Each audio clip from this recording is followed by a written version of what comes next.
ಓಂ ನಮಃ ಶಿವಾಯ. ಎಲ್ಲರಿಗೂ ನಮಸ್ಕಾರ.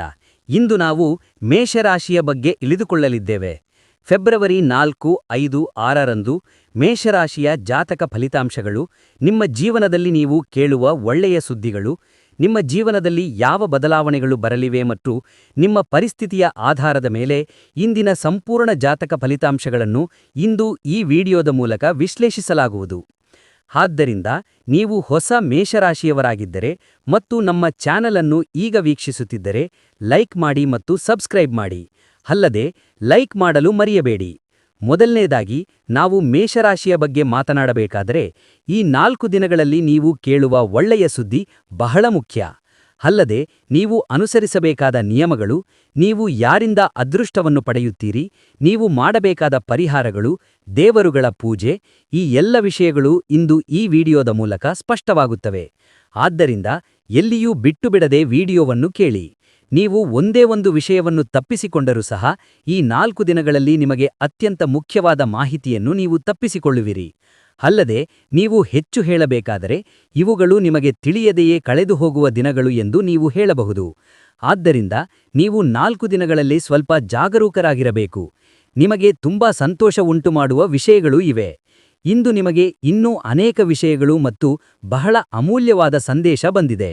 ಆದ್ದರಿಂದ ಇದನ್ನು ಆದರ್ಶವಲ್ಲ, ದೇವರ ನಿರ್ಧಾರವೆಂದು ಕರೆಸಿಕೊಳ್ಳಿ.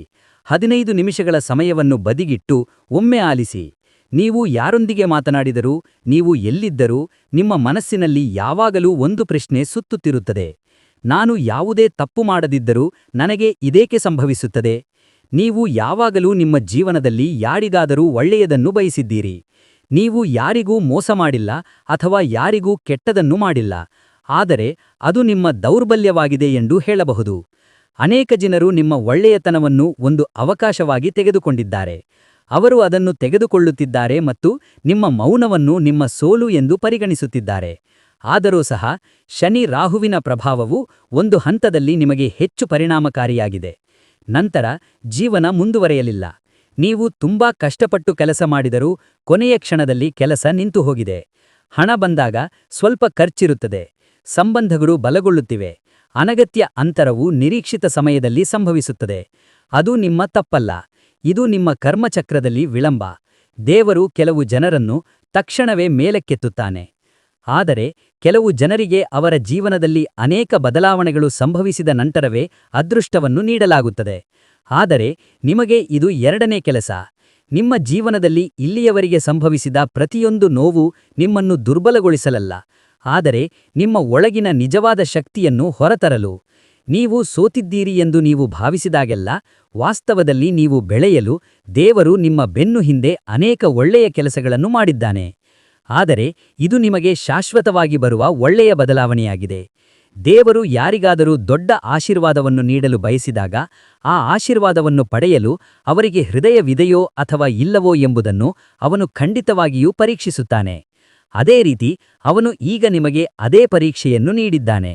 ಈ ಹಂತದಲ್ಲಿ ನಿಮಗೆ ಅನಗತ್ಯ ಒತ್ತಡ ಹೆಚ್ಚಾಗುತ್ತದೆ. ಸಣ್ಣ ವಿಷಯಗಳು ಸಹ ನಿಮಗೆ ತುಂಬಾ ಭಾರವೆಂದು ತೋರುತ್ತದೆ. ನೀವು ಯಾರಿಗಾದರೂ ನಿಮ್ಮ ನೋವನ್ನು ಹೇಳಿದರೆ ಅವರು ನಿಮ್ಮನ್ನು ಅರ್ಥಮಾಡಿಕೊಳ್ಳುತ್ತಾರೆ. ಇದು ಕೊನೆಯ ಪರೀಕ್ಷೆ, ನೆನಪಿರಲಿ. ನೀವು ಇದರಲ್ಲಿ ಉತ್ತೀರ್ಣರಾದ ನಂತರ ನಿಮಗೆ ಹಿಂದಿರುಗಿ ನೋಡಲು ಅವಕಾಶವಿರುವುದಿಲ್ಲ. ನಿಮಗಾಗಿ ದೇವರು ಈ ಸಮಯದಲ್ಲಿ ನಿಮ್ಮ ತಾಳ್ಮೆಯನ್ನು ಪರೀಕ್ಷಿಸುತ್ತಿದ್ದಾನೆ. ಅವನು ನಿಮ್ಮ ನಂಬಿಕೆಯನ್ನು ಪರೀಕ್ಷಿಸುತ್ತಿದ್ದಾನೆ. ನೀವು ಇನ್ನೂ ನಿಮ್ಮ ಒಳ್ಳೆಯತನವನ್ನು ಬಿಟ್ಟುಕೊಳ್ಳುತ್ತಿಲ್ಲವೇ? ಅಥವಾ ನೀವು ನಿಮ್ಮ 4ರೊಂದಿಗೆ ಒಂದೇ ರೀತಿಯಾಗಿದ್ದೀರಾ? ಅಥವಾ ನೀವು ಎಲ್ಲರೊಂದಿಗೂ ಒಂದೇ ಮನಸ್ಥಿತಿಯಲ್ಲಿದ್ದೀರಾ? ಅಥವಾ ದೇವರು ಹಾಕುವ ಪರೀಕ್ಷೆಗಳಲ್ಲಿ ಅನೇಕ ಜನರು ಸೋಲುತ್ತಿದ್ದಾರೆ. ಅವರು ಅನಗತ್ಯ ಮಾತುಗಳನ್ನು ಮಾತನಾಡುತ್ತಿದ್ದಾರೆ. ಅವರು ಅನಗತ್ಯ ಜನರೊಂದಿಗೆ ಸ್ನೇಹ ಬೆಳೆಸುತ್ತಿದ್ದಾರೆ. ಅವರು ನಂಬುತ್ತಿದ್ದಾರೆ. ಆದ್ದರಿಂದ ಈ ರಾಶಿಯ ಚಿಹ್ನೆಯ ಜನರೂ ಸಹ ಈ ಹಂತದಲ್ಲಿ ತುಂಬಾ ಶಾಂತವಾಗಿರಬೇಕು. ಯಾರೊಂದಿಗೂ ಹೆಚ್ಚು ಮಾತನಾಡಬೇಡಿ. ನಿಮ್ಮ ಯೋಜನೆಗಳ ಬಗ್ಗೆ ಎಲ್ಲರಿಗೂ ಹೇಳಬೇಡಿ. ಅಲ್ಲದೆ ನೀವು ದೇವರು ನಿಮಗೆ ನೀಡುವ ಪರೀಕ್ಷೆಗಳು ನಿಮ್ಮ ಜೀವನ ತಿರುಗುವ ಮೊದಲ ಕೊನೆಯ ಅಡ್ಡೆಮಣೆಗಳಾಗಿವೆ.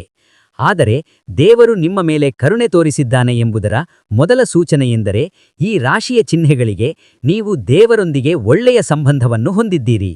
ಯಾಕೆಂದರೆ ನೀವು ಅನ್ಯಾಯವನ್ನು ಸಹಿಸುವುದಿಲ್ಲ. ಅದೇ ರೀತಿ ದೇವರು ಸಹ ಅನ್ಯಾಯವನ್ನು ಸಹಿಸುವುದಿಲ್ಲ. ದೇವರ ಹೆಸರು ಇದ್ದಕ್ಕಿದ್ದಂತೆ ನಿಮ್ಮ ಮನಸ್ಸಿಗೆ ಬರುವುದನ್ನು ನೀವು ಗಮನಿಸಿದ್ದೀರಾ? ದೀಪದ ನೋಟ, ದೇವಾಲಯದ ಗಂಟೆಯ ಶಬ್ದ ಮತ್ತು ಚಂದ್ರನ ಶಬ್ದ, ಈ ಎಲ್ಲಾ ವಿಷಯಗಳು, ಅಂದರೆ ದೇವರು ಅಕ್ಷರಶಃ ನಿಮ್ಮ ಕಣ್ಣುಗಳನ್ನು ಒರೆಸುತ್ತಾನೆ. ಇವೆಲ್ಲವೂ ದೇವರು ನಿಮ್ಮ ಸಂಕಟವನ್ನು ಗಮನಿಸಿದ್ದಾನೆ ಎಂಬುದರ ಚಿಹ್ನೆಗಳು. ನೀವು ಕೇಳದಿದ್ದರೂ ದೇವರು ನಿಮ್ಮ ಕಣ್ಣೀರನ್ನು ನೋಡಿದರು. ನೀವು ದೇವರ ಮೇಲೆ ಕೋಪಗೊಂಡಿದ್ದರೂ ದೇವರು ನಿಮ್ಮನ್ನು ಎಲ್ಲಿಯೂ ಬಿಡಲಿಲ್ಲ. ದೇವರು ನಿಮ್ಮ ಜೀವನದಲ್ಲಿ ಹಸ್ತಕ್ಷೇಪ ಮಾಡಲು ಪ್ರಾರಂಭಿಸಿದರು. ನಿಮಗೆ ತಿಳಿಯದೆಯೇ ಅನೇಕ ವಿಷಯಗಳು ನಿಮ್ಮ ಪರವಾಗಿ ತಿರುಗಿವೆ. ನೀವು ಯಾರಿಗೆ ಭಯಪಟ್ಟಿದ್ದಿರೋ, ನೀವು ನಂಬಿದ್ದಿರೋ, ನಿಮ್ಮನ್ನು ನಿರಾಸೆಗೊಳಿಸಿದರೋ ಅವರು. ಇವು ನಷ್ಟಗಳಲ್ಲ, ದೇವರು ನಿಮಗೆ ಹೇಳುತ್ತಿರುವ ಸತ್ಯಗಳಿವು. ಅಂದರೆ ನಿಮ್ಮನ್ನು ನಿಮ್ಮಿಂದ ಯಾರು ದೂರವಿಡುತ್ತಿದ್ದಾರೆ? ನಿಮ್ಮವರು ಯಾರು? ನಿಮ್ಮನ್ನು ನಿಮ್ಮಿಂದ ಯಾರು ದೂರವಿಡುತ್ತಿದ್ದಾರೆ? ನೀವು ಯಾರು? ನಿಮ್ಮ ಪ್ರಸ್ತುತ ಪರಿಸ್ಥಿತಿಯನ್ನು ಯಾರು ನೋಡುತ್ತಿದ್ದಾರೆ? ನಿಮ್ಮವರು ಯಾರು? ದೇವರು ನಿಮ್ಮನ್ನು ಅವನಿಂದ ದೂರವಿಡುವ ವಿಷಯಗಳನ್ನು ನಿಮಗೆ ಹೇಳುತ್ತಿದ್ದಾನೆ. ಮತ್ತು ಎರಡನೆಯ ಚಿಹ್ನೆ, ನಿದ್ರೆಯ ಸಮಯದಲ್ಲಿ ಮನಸ್ಸಿನಲ್ಲಿ ಉಂಟಾಗುವ ಬದಲಾವಣೆಗಳು. ಅಂದರೆ ಈಗ ನಿದ್ರೆಯಲ್ಲಿ ಬದಲಾವಣೆಗಳು ಸಂಭವಿಸುತ್ತಿವೆ. ನೀವು ಕೆಲವು ರಾತ್ರಿಗಳವರೆಗೆ ನಿದ್ರಿಸಲು ಸಾಧ್ಯವಿಲ್ಲ. ಕೆಲವು ರಾತ್ರಿಗಳು ಆಳವಾದ ನಿದ್ರೆಯ ಸಮಯದಲ್ಲಿ ಏನೋ ತನ್ನ ತೂಕವನ್ನು ಕಳೆದುಕೊಂಡಂತೆ ನಿಮಗೆ ಅನಿಸುತ್ತದೆ. ಕೆಲವು ಜನರಿಗೆ ಪರಮಾತ್ಮನು ಅವರ ಕನಸಿನಲ್ಲಿ ಕಾಣಿಸಿಕೊಳ್ಳದಿದ್ದರೂ ಅವನು ಖಂಡಿತವಾಗಿಯೂ ಅವರಿಗೆ ಬೆಳಕು, ಭರವಸೆ ನೀಡುತ್ತಾನೆ. ಇದು ಕರ್ಮ ವಿಮೋಚನೆಯ ಹಂತ.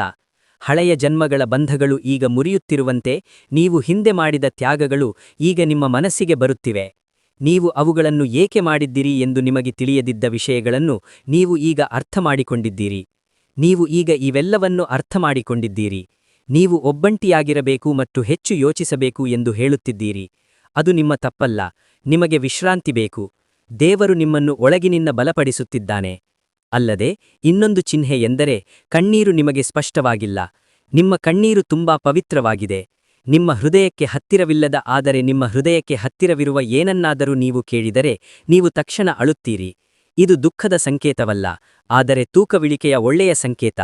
ನೀವು ಹಲವು ವರ್ಷಗಳಿಂದ ನುಂಗುತ್ತಿದ್ದ ಮಾತುಗಳು, ನೀವು ಮರೆಮಾಡಿದ ನೋವು ಈಗ ಹೊರಬರುತ್ತಿವೆ. ಈ ಕಣ್ಣೀರಿನ ನಂತರ ಮನಸ್ಸಿನ ವಿಚಿತ್ರ ಹಲುಗರತೆ ಬರುತ್ತದೆ. ಮನಸ್ಸು ತುಂಬಾ ಶಾಂತವಾಗುತ್ತದೆ. ಇದು ನಿಮ್ಮ ಜೀವನದ ಪ್ರಮುಖ ಹಂತ. ಇಲ್ಲಿಂದ ಅದೃಷ್ಟ ನಿಧಾನವಾಗಿ ನಿಮ್ಮ ಕಡೆಗೆ ತಿರುಗುತ್ತದೆ. ನೀವು ಇಲ್ಲಿಯವರೆಗೆ ಸಹಿಸಿಕೊಂಡಿದ್ದನ್ನೆಲ್ಲ ದೇವರು ನೋಡಿದ್ದಾನೆ. ಈಗ ಅವನು ನಿಮ್ಮ ತಾಳ್ಮೆಗೆ ಫಲಿತಾಂಶಗಳನ್ನು ನೀಡಲು ಸಮಯ ತೆಗೆದುಕೊಂಡಿದ್ದಾನೆ. ಇನ್ನೊಂದು ಚಿಹ್ನೆ ಎಂದರೆ ಯಾವುದೇ ಕಾರಣವಿಲ್ಲದೆ ನಿಮ್ಮ ಜೀವನದಿಂದ ದೂರ ಸರಿಯುತ್ತಿರುವಂತೆ ತೋರುವ ಜನರು ನಿಮ್ಮ ಜೀವನದಲ್ಲಿ ಏನಾದರೂ ಮುಖ್ಯವಾದದ್ದು ನಡೆಯುತ್ತಿದೆ ಎಂದು ಹೇಳುತ್ತಾರೆ.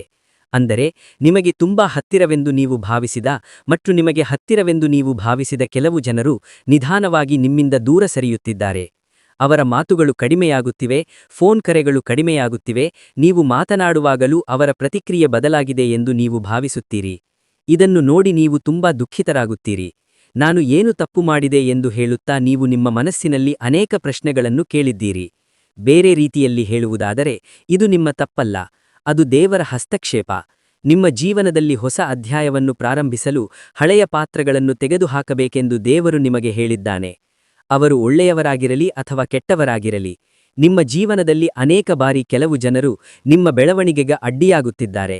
ಕೆಟ್ಟವರಂತೆ ಅವಶ್ಯವಿಲ್ಲ, ಆದರೆ ಅವರ ಮಾತುಗಳು ನಿಮ್ಮ ಗಮ್ಯಸ್ಥಾನವನ್ನು ತಲುಪಲು ನಿಮಗೆ ಸಹಾಯ ಮಾಡುತ್ತಿಲ್ಲ. ಅಂದರೆ ಅವರು ಎಲ್ಲರನ್ನೂ ಸೇರಿಸಿಕೊಳ್ಳಲು ಬಯಸುತ್ತಾರೆ, ಆದರೆ ನೀವು ಎಲ್ಲರನ್ನೂ ನಿಮ್ಮೊಂದಿಗೆ ಕರೆದೊಡೆಯಬೇಕು ಎಂದು ಅವರು ಹೇಳುತ್ತಾರೆ. ದೂರ ಹೋಗುತ್ತಿರುವವರನ್ನು ತಡೆಯಲು ಪ್ರಯತ್ನಿಸಬೇಡಿ, ಏಕೆಂದರೆ ಇದು ದೇವರು ನಿಮಗಾಗಿ ಮಾಡುತ್ತಿರುವ ಕೆಲಸ. ಹಾಗಾಗಿ ಈ ಚಿಹ್ನೆಯನ್ನು ಅರ್ಥಮಾಡಿಕೊಳ್ಳಿ. ಆಗ ನಿಮ್ಮ ನೋವು ಕೂಡ ಸ್ವಲ್ಪ ಕಡಿಮೆಯಾಗುತ್ತದೆ ಎಂದು ಅನಿಸುತ್ತದೆ. ಇನ್ನೊಂದು ಚಿಹ್ನೆ ಏನೆಂದರೆ ಎಂ ಅಕ್ಷರದ ಹಿಂದಿನ ರಹಸ್ಯವೆಂದರೆ, ಈಗ ಈ ರಾಶಿಚಕ್ರ ಚಿಹ್ನೆಯ ಜೀವನದಲ್ಲಿ ಒಂದು ಅಕ್ಷರವು ನಿಮ್ಮನ್ನು ಬಹಳಷ್ಟು ಬಲಪಡಿಸುತ್ತದೆ. ಅದು ಎಂ ಅಕ್ಷರವಾಗಿದ್ದರೆ ಎಂನಿಂದ ಪ್ರಾರಂಭವಾಗುವ ಹೆಸರು ಹೊಂದಿರುವ ವ್ಯಕ್ತಿಯು ನಿಮಗೆ ಸಹಾಯ ಮಾಡಬಹುದು ಅಥವಾ ನಿಮಗೆ ಸತ್ಯವನ್ನು ಬಹಿರಂಗಪಡಿಸಬಹುದು. ಕೆಲವು ಸಂದರ್ಭಗಳಲ್ಲಿ ಎಂ ಅಕ್ಷರವನ್ನು ಹೊಂದಿರುವ ವ್ಯಕ್ತಿಯು ನೀವು ನಂಬುವ ವ್ಯಕ್ತಿಯಾಗಿರಬಹುದು ಅಥವಾ ನೀವು ಯಾವಾಗಲೂ ಕಾಳಜಿ ವಹಿಸುವ ವ್ಯಕ್ತಿಯಾಗಿರಬಹುದು. ಆದ್ದರಿಂದ ಈ ಪತ್ರವು ದೇವರಿಂದ ಬಂದ ಸಂಕೇತವಾಗಿದೆ. ಅದನ್ನು ಲಘುವಾಗಿ ತೆಗೆದುಕೊಳ್ಳಬೇಡಿ. ಆ ವ್ಯಕ್ತಿಯ ಮಾತುಗಳನ್ನು ಎಚ್ಚರಿಕೆಯಿಂದ ಆಲಿಸಿ. ಆ ವ್ಯಕ್ತಿಯ ಕ್ರಿಯೆಗಳಿಗೆ ಗಮನ ಕೊಡಿ, ಏಕೆಂದರೆ ನಿಮ್ಮ ಭವಿಷ್ಯದಲ್ಲಿ ನಿರ್ಣಾಯಕ ನಿರ್ಧಾರವು ಈ ಪತ್ರದ ಸುತ್ತ ಸುತ್ತುತ್ತದೆ. ಈ 4 ದಿನಗಳು ಬಹಳ ನಿರ್ಣಾಯಕ. ಈ ಹಂತದಲ್ಲಿ ನೀವು ಬೇಗನೆ ನಂಬಬಾರದು, ಆದರೆ ನೀವು ಅದನ್ನು ಸಂಪೂರ್ಣವಾಗಿ ತಿರಸ್ಕರಿಸಬಾರದು.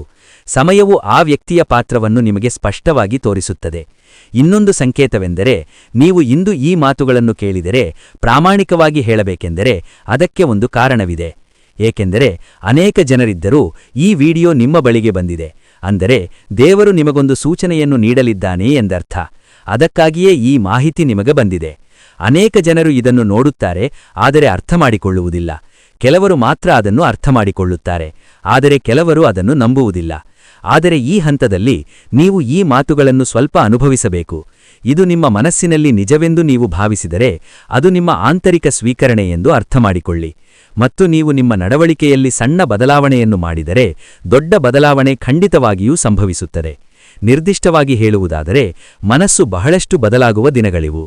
ಈ 4 ದಿನಗಳು ನಿಮ್ಮ ಜೀವನದಲ್ಲಿ ಒಂದು ಪ್ರಮುಖ ತಿರುವು. ಈ ದಿನಗಳಲ್ಲಿ ನಿಮಗೊಂದು ಕಲ್ಪನೆ ಬರುತ್ತದೆ. ನಿಮ್ಮ ಮನಸ್ಸಿನಲ್ಲಿ ಬಹಳ ದಿನಗಳಿಂದ ಸುಳಿದಾಡುತ್ತಿದ್ದ ಸಂದೇಹಕ್ಕೆ ಉತ್ತರ ಸಿಗುತ್ತದೆ. ಇದು ಈ 4 ದಿನಗಳಲ್ಲಿ ಯಾವುದೇ ಸಮಯದಲ್ಲಿ ಸಂಭವಿಸಬಹುದು. ಯಾರನ್ನು ನಂಬಬೇಕು ಮತ್ತು ಯಾರಿಂದ ದೂರವಿಡಬೇಕು ಎಂಬುದರ ಕುರಿತು ನಿಮಗೆ ಸ್ಪಷ್ಟತೆ ಸಿಗುತ್ತದೆ. ಇಂದು ನೀವು ತೆಗೆದುಕೊಳ್ಳುವ ನಿರ್ಧಾರವು ಚಿಕ್ಕದೆಂದು ತೋರಿದರೂ ಅದರ ಪರಿಣಾಮವು ಉತ್ತಮವಾಗಿರುತ್ತದೆ. ಅಲ್ಲದೆ ಈ 4 ದಿನಗಳಲ್ಲಿ ನೀವು ಮೌನವಾಗಿದ್ದರೆ ಅದು ನಿಮಗೆ ಒಳ್ಳೆಯದು. ಅಂದರೆ ಅನಗತ್ಯ ಮಾತುಗಳು ಮತ್ತು ಅನಗತ್ಯ ಚರ್ಚೆಗಳಿಂದ ದೂರವಿರಿ. ದೇವರು ನಿಮ್ಮ ಆಲೋಚನೆಗಳ ಮೂಲಕ ನಿಮ್ಮನ್ನು ಮಾರ್ಗದರ್ಶಿಸುತ್ತಾನೆ. ಅಲ್ಲದೆ ಇವು ಆರ್ಥಿಕ ಚಲನೆ ಪ್ರಾರಂಭವಾಗುವ ದಿನಗಳು ಎಂದು ಹೇಳಬಹುದು. ಅಂದರೆ ಈ 4 ದಿನಗಳಲ್ಲಿ ನಿಮ್ಮ ಜೀವನದಲ್ಲಿ ಕೆಲವು ಆರ್ಥಿಕ ಚಲನೆ ಪ್ರಾರಂಭವಾಗುತ್ತದೆ. ದೀರ್ಘಕಾಲದಿಂದ ಸ್ಥಗಿತಗೊಂಡಿರುವ ಹಣ ಅಥವಾ ನೀವು ಕಾಯುತ್ತಿದ್ದ ಅವಕಾಶಗಳಂತಹ ಸಣ್ಣ ಚಿಹ್ನೆಗಳನ್ನು ನೀವು ನೋಡುತ್ತೀರಿ. ಅದು ತಕ್ಷಣವೇ ದೊಡ್ಡ ವಿಷಯವಾಗುತ್ತದೆ. ಅದು ಹಾಗಲ್ಲದಿರಬಹುದು, ಆದರೆ ಅದನ್ನು ದೇವರು ನೀಡಿದ ಹಸಿರು ನಿಶಾನೆ ಎಂದು ಪರಿಗಣಿಸಿ. ಹಣದ ಬಗ್ಗೆ ಆತುರದ ನಿರ್ಧಾರಗಳನ್ನು ತೆಗೆದುಕೊಳ್ಳಬೇಡಿ.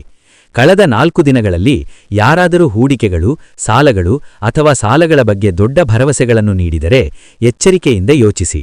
ಸಣ್ಣ ಅವಕಾಶವನ್ನು ಸಹ ನಿರ್ಲಕ್ಷಿಸಬೇಡಿ. ಅದು ನಾಳೆಯ ದೊಡ್ಡ ಬಾಗಿಲಾಗಿರಬಹುದು. ನೀವು ಮುಂದೆ ನೋಡಿದರೆ ಇವು ನಿಮ್ಮ ಜೀವನದಲ್ಲಿ ಬಹಳ ನಿರ್ಣಾಯಕ ದಿನಗಳಾಗಿರಬಹುದು. ಈ 4 ದಿನಗಳಲ್ಲಿ ನಿಮಗೆ ದೀರ್ಘಕಾಲದಿಂದ ಹತ್ತಿರವಾಗಿರುವ ಅಥವಾ ನಿಮಗೆ ಪ್ರೀತಿಯನ್ನು ತೋರಿಸಿದ ವ್ಯಕ್ತಿಯ ಅಥವಾ ನಿಮಗೆ ಸಹಾಯ ಮಾಡುತ್ತಿದ್ದೇನೆ ಎಂದು ಹೇಳಿರುವ ವ್ಯಕ್ತಿಯ ನಿಜವಾದ ಉದ್ದೇಶಗಳನ್ನು ನೀವು ಅರ್ಥಮಾಡಿಕೊಳ್ಳಲು ಸಾಧ್ಯವಾಗುತ್ತದೆ. ಅದು ಒಂದು ಮಾತು, ನಡವಳಿಕೆ ಅಥವಾ ಘಟನೆಯ ಮೂಲಕವಾಗಿರಬಹುದು. ನೀವು ಮೊದಲಿಗೆ ಸ್ವಲ್ಪ ನೋವು ಅನುಭವಿಸುವಿರಿ. ನೀವು ನಂಬಿದ ವ್ಯಕ್ತಿ ನಿಮ್ಮ ನಿರೀಕ್ಷೆಗಳಿಗಿಂತ ಭಿನ್ನವಾಗಿರುವುದರಿಂದ ನೀವು ಒತ್ತಡಕ್ಕೊಳಗಾಗುತ್ತೀರಿ. ಆದರೆ ಈ ಸತ್ಯವು ನಿಮಗೆ ನಷ್ಟವಲ್ಲ, ಅದು ನಿಮಗೆ ಉತ್ತಮ ರಕ್ಷಣೆ ಎಂದು ನೆನಪಿಡಿ. ಇಲ್ಲಿಯವರೆಗೆ ನೀವು ತಪ್ಪು ವ್ಯಕ್ತಿಯನ್ನು ನಂಬುತ್ತಿದ್ದೀರಿ. ಆದ್ದರಿಂದ ಈಗ ನಿಮ್ಮ ಜೀವನದಲ್ಲಿ ವಿಳಂಬವಾಗಿರುವ ಎಲ್ಲಾ ವಿಷಯಗಳಲ್ಲಿ ದೇವರು ವಿಳಂಬವನ್ನು ಎದುರಿಸಲಿದ್ದಾರೆ. ಆದ್ದರಿಂದ ಯಾರೊಂದಿಗೂ ಜಗಳವಾಡಬೇಡಿ, ಯಾರನ್ನೂ ಎದುರಿಸಬೇಡಿ. ಅವರನ್ನು ಮೌನವಾಗಿ ಗಮನಿಸಿ. ಏಕೆಂದರೆ ಸತ್ಯವು ಮಾತುಗಳಿಂದಲ್ಲ, ಬದಲಾಗಿ ನಡವಳಿಕೆಯಿಂದ ಹೊರಟುತ್ತದೆ. ಆದ್ದರಿಂದ ಈ 4 ದಿನಗಳ ನಂತರ ನೀವು ಯಾರನ್ನು ಎಷ್ಟು ನಂಬಬೇಕು ಎಂಬುದರ ಕುರಿತು ನಿಮಗೆ ಸ್ಪಷ್ಟತೆ ಸಿಗುತ್ತದೆ. ಅಲ್ಲದೆ ಅದೃಷ್ಟದ ಬಾಗಿಲು ತೆರೆಯುವ ದಿನಗಳು ಈ 4 ದಿನಗಳಲ್ಲಿ ಯಾವುದೇ ಸಮಯದಲ್ಲಿ ನಿಮ್ಮ ಜೀವನದಲ್ಲಿ ಬಹಳ ವಿಶೇಷವಾದ ದಿನಗಳು. ಇವು ಹೊರಗಿನಿಂದ ಬರುವ ಸಾಮಾನ್ಯ ದಿನಗಳು. ನೀವು ಅದನ್ನು ಅನುಭವಿಸುವಿರಿ, ಆದರೆ ದೊಡ್ಡ ಬದಲಾವಣೆ ಯಾವುದೇ ಸಮಯದಲ್ಲಿ ಪ್ರಾರಂಭವಾಗಬಹುದು. ಆದರೆ ಈ 4 ದಿನಗಳಲ್ಲಿ ನಿಮ್ಮ ಜೀವನದಲ್ಲಿ ನಡೆಯುವ ಪ್ರತಿಯೊಂದು ವಿಳಂಬವೂ ನಿಮ್ಮನ್ನು ದುರ್ಬಲಪಡಿಸಿಲ್ಲ, ಅದು ನಿಮ್ಮನ್ನು ಒಳಗಿನಿಂದ ಬಲಪಡಿಸಿದೆ. ಈಗ ನೀವು ನೋಡಿದರೆ ಒಂದು ಸಣ್ಣ ಸಮಸ್ಯೆಯೂ ನಿಮ್ಮನ್ನು ಎಂದಿಗೂ ತೊಂದರೆಪಡಿಸಿಲ್ಲ. ಅದು ನಿಮ್ಮ ವಿಷಯವಾದ್ದರಿಂದ ಇದು ದೇವರು ನಿಮಗೆ ನೀಡಿದ ಉತ್ತಮ ಫಲಿತಾಂಶ. ಆದ್ದರಿಂದ ನೀವು ಎಲ್ಲಾ ಸಮಯದಲ್ಲೂ ಸಿದ್ಧರಾಗಿರುತ್ತೀರಿ. ನೀವು ಆ ಫಲಿತಾಂಶವನ್ನು ಸರಿಯಾಗಿ ಹೊತ್ತು ಸಾಗಿಸುವ ಮಟ್ಟಕ್ಕೆ ಬಂದಿರುವುದರಿಂದ ಏನು ಮಾಡಬೇಕು ಮತ್ತು ಏನು ಮಾಡಬಾರದು ಎಂಬುದರ ಬಗ್ಗೆ ನಿಮಗೆ ಉತ್ತಮ ಸ್ಪಷ್ಟತೆ ಇರುತ್ತದೆ. ಎಲ್ಲಿಯೂ ನಿಮ್ಮ ಮೌಲ್ಯವನ್ನು ಕಡಿಮೆ ಮಾಡಿಕೊಳ್ಳಬೇಡಿ. ಅಂದರೆ ನಾನು ಇಷ್ಟೊಂದಿದ್ದೇನೆ, ನಾನು ಯಾವುದಕ್ಕೂ ಉಪಯುಕ್ತನಲ್ಲ ಎಂದು ಭಾವಿಸಬೇಡಿ. ಇದು ನನ್ನ ಭಾವನೆ ಮತ್ತು ಈಗಲೂ ನೀವು ಈ ಕೆಲಸದಿಂದ ದೂರವಿದ್ದರೂ ದೇವರು ನಿಮಗೆ ನೀಡಲು ಬಯಸುವುದು ನಿಲ್ಲದೆ ನಿಮ್ಮನ್ನು ತಲುಪುತ್ತದೆ. ಆದ್ದರಿಂದ ಈ 4 ದಿನಗಳಲ್ಲಿ ಪ್ರಾರಂಭವಾಗುವ ನಿಮ್ಮ ಜೀವನದ ಹೊಸ ಅಧ್ಯಾಯವು ನಿಮ್ಮ ಕೈಯಲ್ಲಿದೆ. ಇನ್ನೊಂದು ವಿಡಿಯೋದಲ್ಲಿ ಮತ್ತೆ ಭೇಟಿಯಾಗೋಣ. ಈ ಮಾಹಿತಿ ಇಷ್ಟ ಆಗಿದ್ದರೆ ನಮ್ಮ ದೇವರ ದರ್ಶನ ಚಾನೆಲ್ ಸಬ್ಸ್ಕ್ರೈಬ್